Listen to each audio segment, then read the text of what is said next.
has Asriel told you regarding his time as the flower? Not much. He hardly mentions it at all, and I don't want to force him if he's uncomfortable. I've only gotten hints that he's done stuff he's really not happy about. He told me. He has murdered in the past, it seems. He was quite vocal about it. Oh no. Toriel, I understand the things you do and harbor against me, but please, don't give that boy more grief than he already has. How dare you think I would actually do that to... You do. Oh heavens, it is worse than I had feared. I have been letting my emotions get the better of me. And it is for that reason I seek your help. One thing I can always trust is your infallible memory. Really? Well, sure. I can definitely help with that. Could you recount the day we lost Asriel and Kara? Oh gosh, the one day I'd rather not remember as clear as day. I know, but not once have we really sat down and talked about it, and I feel the hazy details are only amplifying problems here and now. Please. It was a Thursday, spring.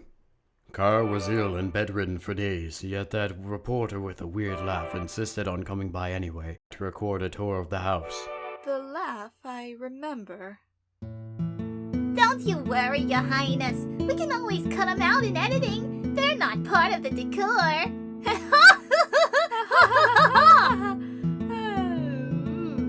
Kids, Kara, Asriel, where'd you go? While you entertained, I noticed the kids' room was empty. Kara was too weak to move, so I got worried.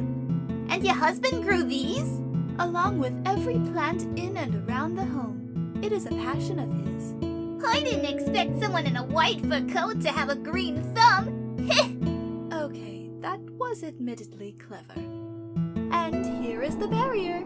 Nothing very intricate, save for these flowers for color. Oh, there is my loving husband over there. Tori! Asgore?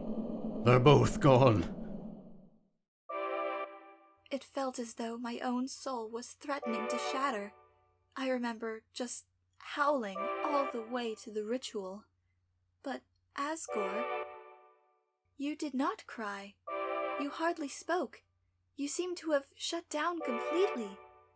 What was going on inside your head during all that? Only questions. So many questions. How did this happen? What could I have done to prevent it? Why them? Why now? What can be done now? Where is our hope? Your Majesty! Your Majesty! King Asgore! Huh? Hello! Doctors came back from sweeping, and they found evidence that your kids traveled to the surface. Bullets from human weapons. They were shot, I fear. I wasn't expecting answers to those questions. So, when I got them...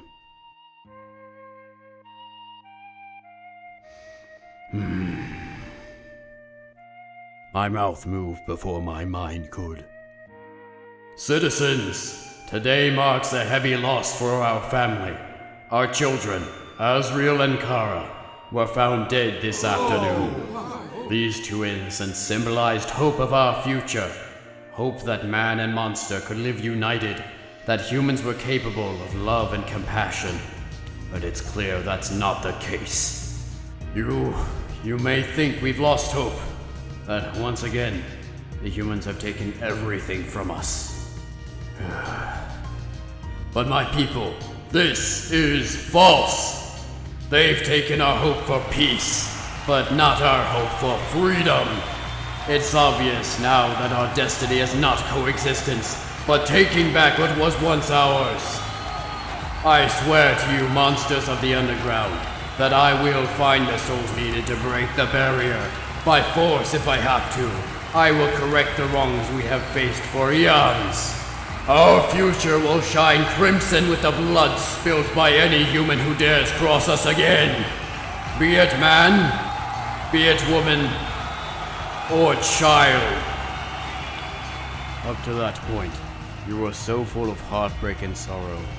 As soon as I said that sentence, the only emotion in your face was utter disgust. I could only imagine. What on earth were you thinking, declaring war like that? I wasn't thinking. I acted on impulse, and you know how well those decisions turned out.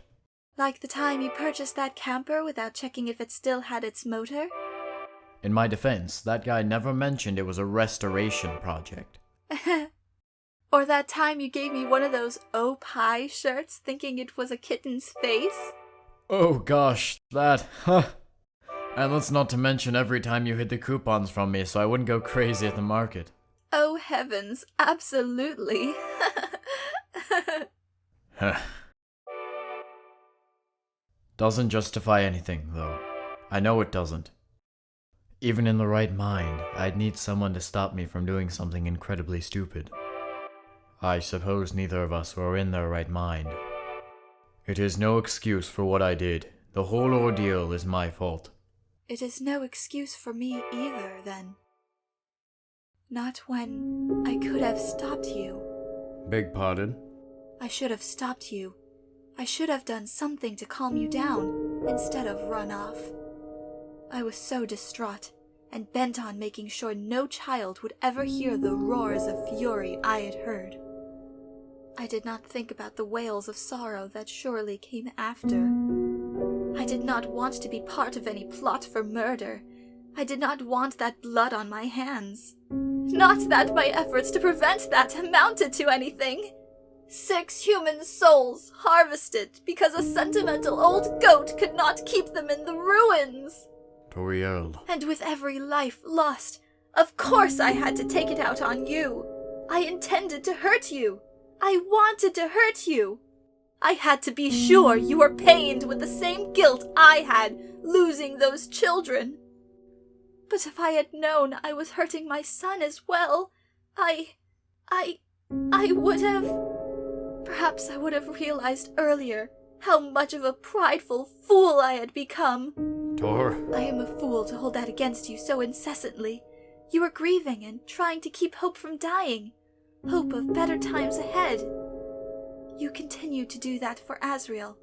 You have been giving him motivation to keep going. Here I am, letting my pettiness convince him otherwise. Because I cannot let go of the past, I am denying him a future. I do not want to ruin that boy's hopes and dreams. Toria? I have been a detriment to the both of you. I must come off as irredeemable. Please, stop. Trust me when I say beating yourself up won't help for beans. I don't want you to do that. I just want you to let me be there for our son. I want to help. More than anything in the world, I want to see him happy. I know you want that too.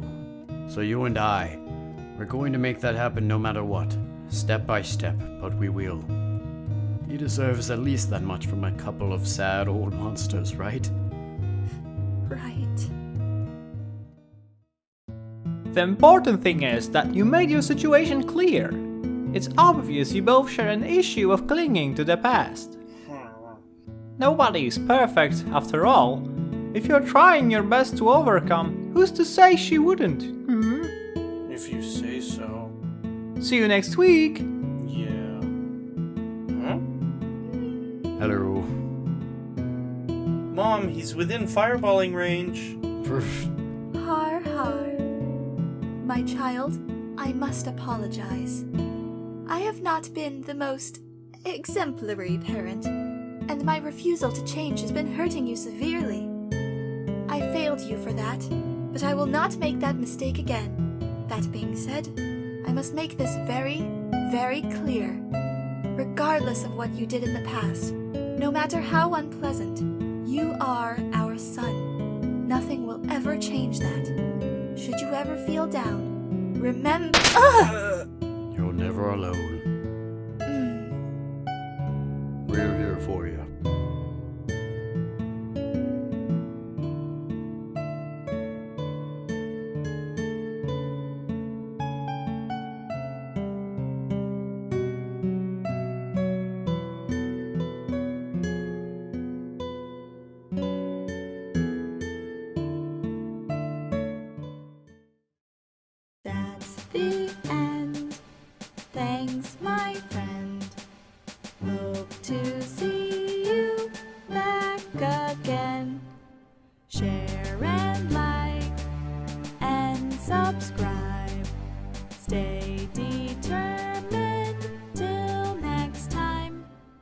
Show me some love on Ko-fi to show me your support. It really helps out. Click the bell to be notified of my future videos, and don't forget to leave a comment down below. Take care, guys. Bettina out.